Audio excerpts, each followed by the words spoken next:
రాబో సంగతులను గురించి ముందస్తుగా ఆలోచన చేసేటువంటి దీర్ఘకాలిక ప్రణాళిక దేవునికి మాత్రమే ఉన్నది. అదే నేడు మానవుడు కలిగి ఉన్నాడు. హాస్పిటల్స్ ఉన్నాయి. వీటన్నిటిలో మీరు ఎప్పుడైనా ఒక ఎర్రని పైపు ఆ పైన చూస్తే ప్రతి గదిని తాగుతుంది.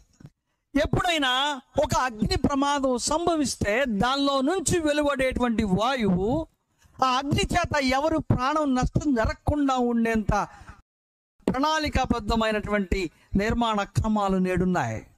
కానీ ఈ ఎక్స్టింగ్విషర్ ఏం తెలియజేస్తుందంటే, బహుశా ప్రమాదం సంభవించినప్పుడు ఆ భవనంలో ఉన్న వారెవరికి నష్టం కలగకుండా ఉండటం కొరకు ముందస్తు భద్రతా ప్రణాళికగా మనం అర్థం చేసుకోవాలి. ఈ తలంపు మానవుడికి ఎలా కలుగుతా ఉంది?